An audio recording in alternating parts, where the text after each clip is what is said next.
Tai kaip žinote, aterosklerozė yra dažniausiai susirgymas civilizuotuose kraštuose. Čia šitą žodį ypatingai pabrėšiu. Apie 50% visų mirčių yra infarktai ir insultai. Kokia sklerozės priežastis ir kol kas vienareikšmiško atsakymo tai nėra. Ir žinomiausia cholesterolinė sklerozės atsiradimo teorija, kuri žinoma beveik 100 metų. Aterosklerozė ir cholesterolis daugeliu žmonių sąmonėje yra tapęs vos ne sinonimais. Seniai pastebėta, kad tie, kurių kraujyje daugiau cholesterolio, dažniau serga širdies ligomis ir dėl to dažnai tikrinamės cholesterolio lygį kraujyje. Bet reikia pakalbėti apskritai apie cholesterolį, kam ir kiek jis reikalingas mūsų organizmui. Cholesterolio yra kiekvienoje kūno ląstelėje. Jis atlieka svarbų vaidmenį ląstelių veikloje.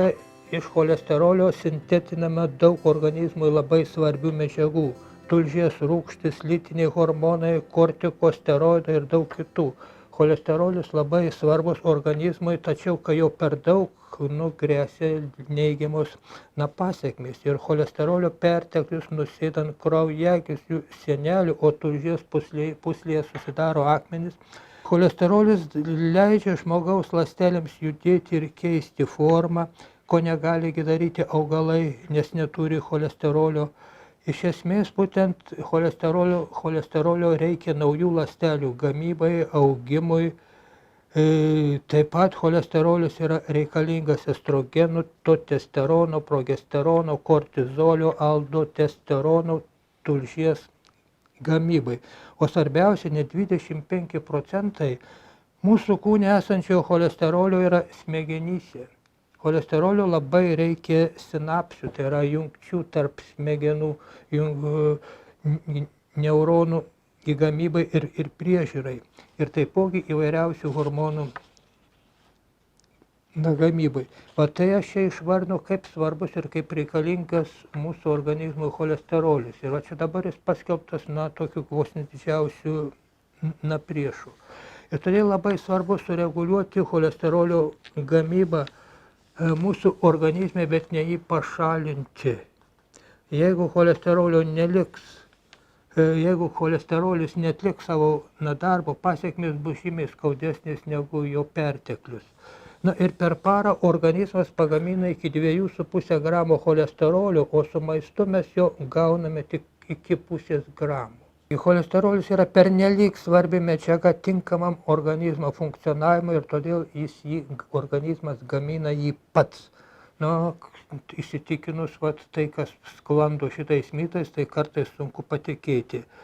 Tiesiog reikia paguglinti, pavyzdžiui, aukštas veganų kiekis, cholesterolio lygis veganų kraujy. Tie, kurie nevalgo mėsos, nevalgo riebalų. Ir ta teorija, kad riebalų kiekis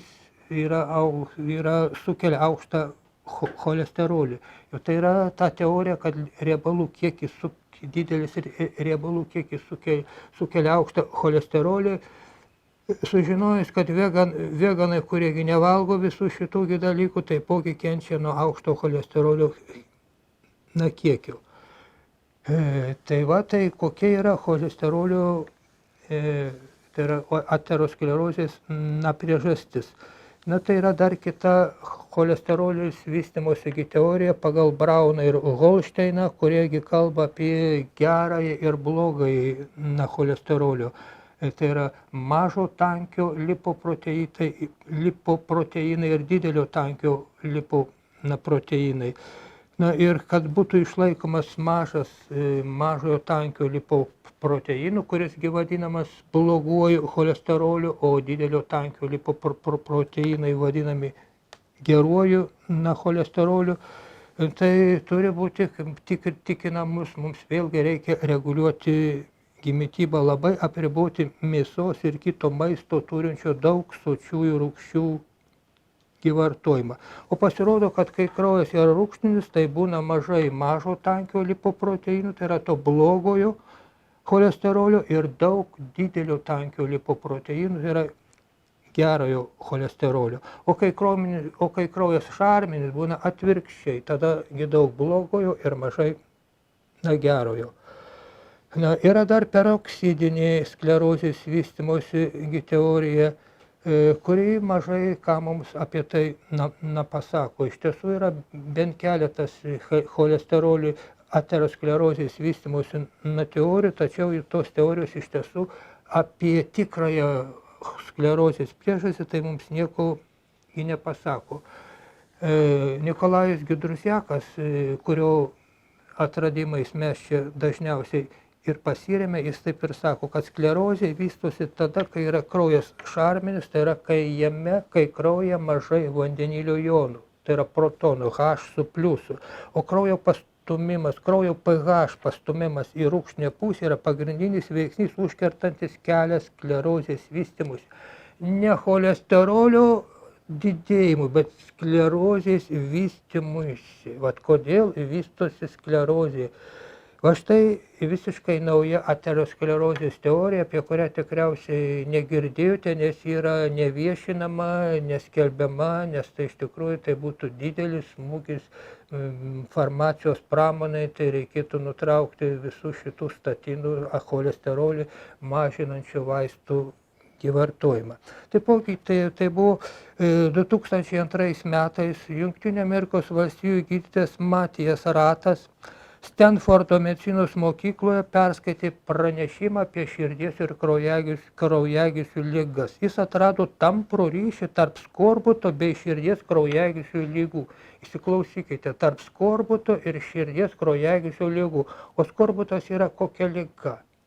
Tai kai trūksta rūgšties ir mes ją pagrindai gydome vitaminu C arba bet kokia kita rūgštimi.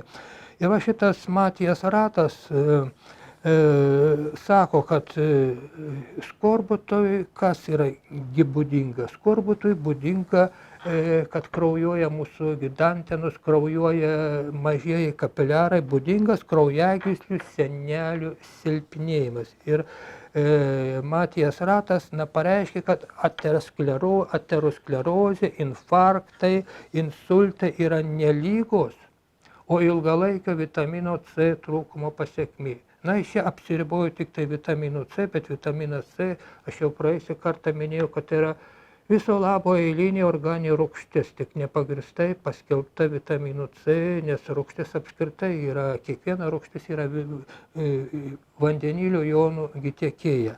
Ir vitaminą C mes galime vartoti labai dideliais kiekiais, gramais, 10 gramų, o štai kitų vitaminų normos yra miligraminės ir net mikrograminės. Miligramas yra 1000 gramo dalis, o miligramas tai yra, o mikrogramas tai yra milijoninė gramų dalis.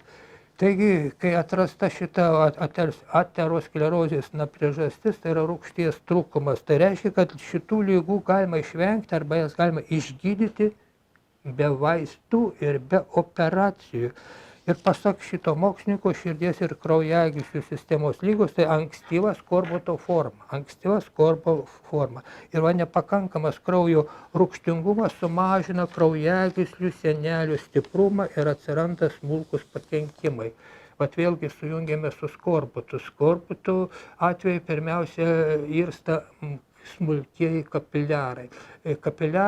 Kapiliarų sieneliai susideda vien tik iš elastino, tai yra kolageno atmaina.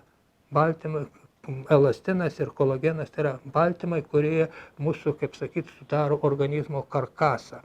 Ir visas kraujagyslių, kitos storesnės kraujagyslės yra storos, bet visų kraujagyslių vidus yra išklotas to pačiu elastinu. Ir kai pradeda trūkti rūgšties kraujo, kraujagyslių sienelėse atsiranda žaizdelės ir tik tada prasideda uždegiminiai procesai, atsiranda kraujagyslių sienelėse žaizdelės, tik tada cholesterolis kartu su kalciumi šitas žaizdelės lopų. Kol kraujagyslių sienelės nepažeistos, cholesterolio lygis gali būti aukštas, gerokai aukštesnis kaip yra, ir jokios sklerozės nebus.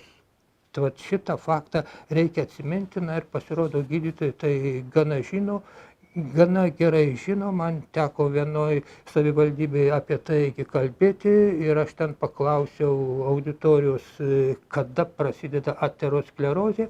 Ir ten buvusi gydytojai aiškiai pasakė, kai kraujagyslėse atsiranda žaizdelės.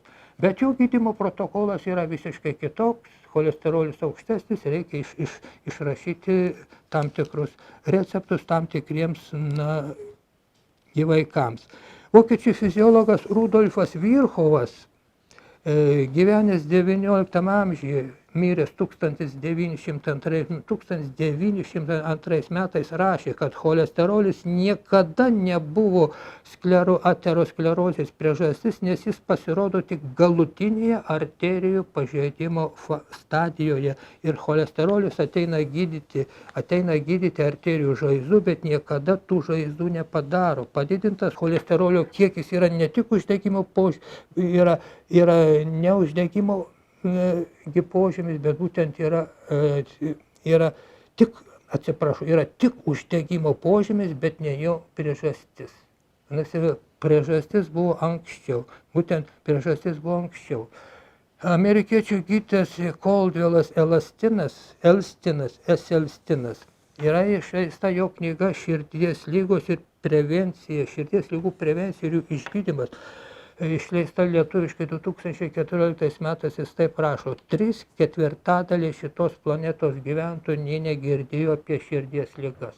O girdėjo kas? Būtent pradžioj sakiau, civilizuotų kraštų gyventojai, tai yra visų pirma Europa, Šiaurės Amerika, Kanada ir Jungtinės Amerikos valstijos, Australija bei Naujoji Zelandija, tai yra pagrindinės šalis, kuriuose daugiausia sergama aterosklerozė, ir tai priklauso nuo pramoninio maisto, gausaus angliavandenės maisto, kuris, kaip praėjusį kartą kalbėjome, būtent šarmina mūsų kraują. Ir dabar pasirodo nauji tyrimai apie cholesterolį ir daugelis rimtų tyrimų pakankamai aiškiai parodo, kad jeigu mes esame vyresni ir kuo didesnis jūsų cholesterolio kiekis kraujyje, tuo geriau jūsų sveikatai ir ilgaamžiškumui. Tai praėjusį kartą aš kalbėjau apie normas ir sakiau, kad tos normos yra ne kažkur tai surašytas ant auksinių plokščių, kaip sakyt, pačios gamtos duotas, bet jas nustatomės iš aritmetinių vidurkių ir jas galime keisti ir jos yra keičiamos. Prieš keletą metų viršutinė cholesterolio riba buvo 6, o dabar yra 5. Ir pasirodo, dėl didelio statinų kiekio vartojimo cholesterolis amerikiečių kraujyje pažemėjo ir tada, kad vaistų pirkimas nesumažėtų, tai pažemino ribas. Pažemino būtent ribas, šitą reikia atsiminti ir stebėti. Tai apie didesnis cholesterolio kiekis, kaip rodo naujausi tyrimai, netgi yra mums palankesnis. Štai garsus žurnalas Lancet 2001 metų vasarą rašo, kad mūsų duomenys patvirtina anksčiau gautą žinias apie daug didesnį vyresnio amžiaus asmenų mirtingumą su didesnį mirtingumą su žemu cholesterolio lygiu ir parodo, kad pastoviai žemas cholesterolio kiekis kraujyje faktiškai padidina mirties riziką. O štai dar vienas naujesnis, tačiau nemažiau įdomus tyrimas Europoje, kurio rezultatai buvo išspausdinti Jungtinių Amerikos valstijų žurnaluose. Amerikos medicinos asociacija skelbia taip, kad aukštas bendras cholesterolio kiekis nesiejamas su padidėjusia mirties rizika nuo širdies kraujagyslių ligų tarp asmenų, kurie yra vyresni negu 85 metai, ir siejamas su mirtingumo sumažėjimo visai dėl kitų priežasčių, ne dėl žemo cholesterolio, bet būtent dėl visai kitų priežasčių. O štai mokslininkų iš San Francisco stebėjusi 350 000 vyresnių nei 20 metų amerikiečių tyrimų rezultatai rodo, kad esant žemesniam nei 4,7 milimolio litre cholesterolio kiekiui kraujyje, insulto rizika padidėja 200%, tai yra dvigubai. Klinikinės depresijos ir savižudybės rizika taipogi padidėja 200%. Alkoholizmo ir narkomanijos rizika padidėja net 500%. Ir 12 mokslinių darbų analitinės apžvalgos autoriai, siejantis cholesterolio kiekį, tai yra siejantis cholesterolio kiekį kraujyje ir aterosklerozę, padarė išvadą, kad pristatytose darbuose nebuvo įtikinamai parodytas cholesterolio kiekio kraujo ir susirgimo arterijų ligomis tarpusavio ryšys. Kad šito ryšio, kuris dabar mums kalbama, kad tas yra ryšys, kuo aukštesnis cholesterolis, to daugiau rizikos susirgti širdies ligomis. Va, tikri tyrimai rodo, kad nėra būtent šito ryšio. Dar 1999 metais vasario mėnesio vykusioje amerikiečių kardiologų asociacijos konferencijoje buvo pristatytas tyrimas, kuriame žemas cholesterolio kiekis siejamas su insulto rizika. Žemas cholesterolio kiekis būtent siejamas su insulto rizika. Ir tyrimas parodo, kad asmenims turintiems cholesterolio kiekį žemesnį negu 4,7 milimolio litre insulto rizika yra dvigubai didesnė negu tiems, kurių cholesterolio lygis yra 6,0.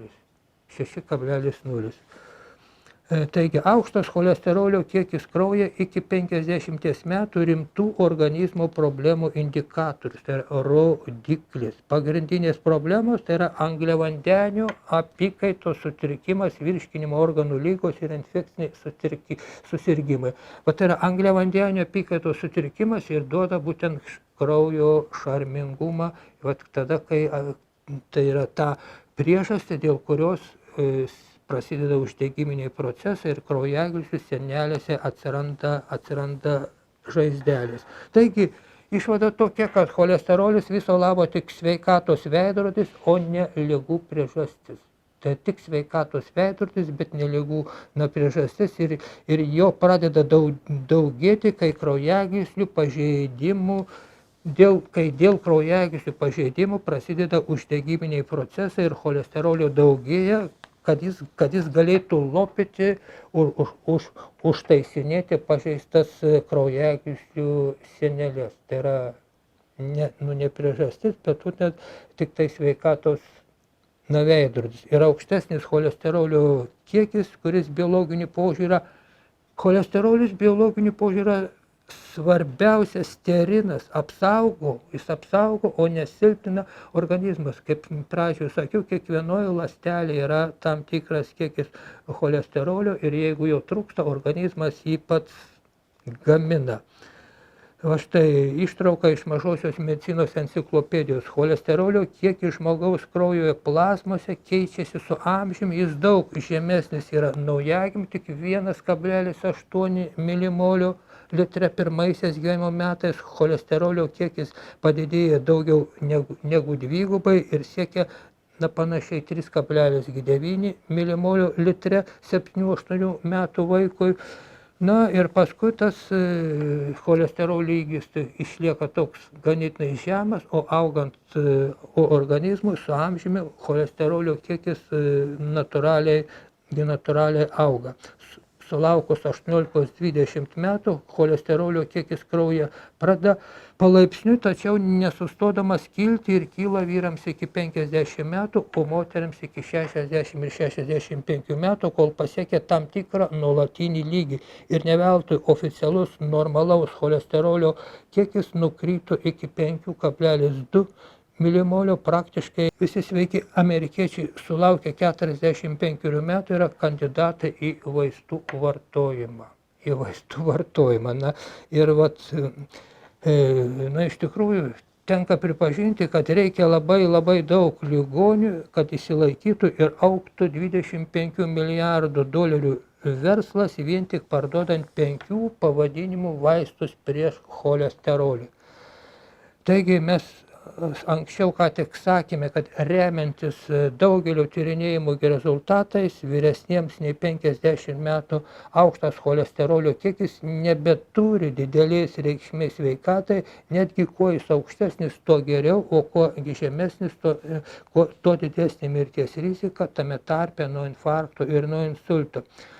Na, iš tikrųjų, čia nėra jokios kokios nors gudrybės, nes aukštas mažo lipoproteinų, mažo tankio lipoproteinų kiekis arba blogojo cholesterolio kiekis parodo efektyvų kepenų darbą. Ir jo taipogi nereikia bijoti. Trigliceridai, jeigu trigliceridų kiekis aukštas, tai čia yra jau rimtesnis reikalas, bet ne mažo tankio lipoproteino arba to vadinamo blogojo cholesterolio. Ir kepenys dirba, kad galėtų patenkinti visus plastinius, tai yra atstatomuosius ir imunogeninius, tai yra apsauginius organizmo poreikius. Na ir reikia pasakyti kepenims ačiū, kad jos pagamina pakankamai būtent cholesterolio ir taipogi šito mažo tankio lipoproteinų, to vadinamojo blogio organizmo reikmėms. Ir tai susidaro kepenyse, prieš susidarant visų be išimties ląstelių membranoms. Visų ląstelių membranoms pagaminti būtent reikia cholesterolio. Ir kuo didesnis organizmo reikmės, tai yra amžius, stresas, traumos, metų laikai, tuo kepenys daugiau gamina mažo tankio lipoproteinų, tai yra blogojo cholesterolio, kabutėse blogo cholesterolio, ir tuo pačiu jo daugiau šito blogojo kabutėse cholesterolio reikia hormonų sintezei, hormonų gamybai, vitaminams ir kitoms fiziologinėms organizmo reikmėms. Ir kuo mityboje mažiau maistinio cholesterolio, tuo daugiau kepenys turi sintetiti to vadinamo blogo mažo tankio lipoproteino, kuris ypatingai svarbus žarnyno gleivinės ląstelėms, kurios atsinaujina kas 24 ar 48 valandos. Ir taip pat buvo atlikta daugybė tyrimų, kurių metu buvo taikyta dieta su didžiulėmis maistinio cholesterolio dozėmis ir paaiškėjo, kad kuo daugiau maiste cholesterolio, tuo mažesnis kiekis jo kraujyje, Ir todėl turėtų būti mums visiškai priešingai, negu iki šiol buvo aišku, kad žemas blogojo cholesterolio lygis, tai bloga žinia, kabutėse, ir kodėl tai yra mirties ligų ir mirties rizika. Ir kaip matote, mes nesuprasdami visuminių organizmo poreikių ir dėl tam tikrų, kaip sakyti, verslo interesų mus maitina tabletėmis, kurios iš tikrųjų ne tik mums nepadeda, bet sukelia didelį šalutinį poveikį. Tai apibendrindamas dar kartą nusakau, kad cholesterolis nepradėtų užkimšinėti mūsų kraujagyslių, tiksliau sakant, lopyti kraujagyslių sienelėse atsiradusių žaizdelių, reikia, kad kraujas būtų pakankamai rūgštus. Reikia vienokiu arba kitokiu būdu kraują parūgštinti. Tai va tiek apie cholesterolį ir kraujo rūgštingumą bei išarmingumą. Ir čia, kaip matote, mes daugiausiai kalbėjome apie cholesterolio reikalingumą. Ir pradžioje aš išvardinau, kokiuose organizmo reakcijose dalyvauja cholesterolis. Tiesiog internete galima jį susirasti apie cholesterolį. Ten visi šitie dalykai, ką aš kalbėjau, bus išvardinti, tik jeigu pažiūrėsite kitą puslapį, tai bus pradėta kalbėti, kad reikia pirkti vaistus ir žeminti cholesterolio kiekį. Nebijokite didelio cholesterolio kiekio, tik pakankamai parūgštinkite organizmą. Ir netgi kai kraujas yra rūgštesnis, jisai pradeda tirpdyti jau atsiradusias cholesterolinės plokšteles. Tai yra apgręžimas procesas.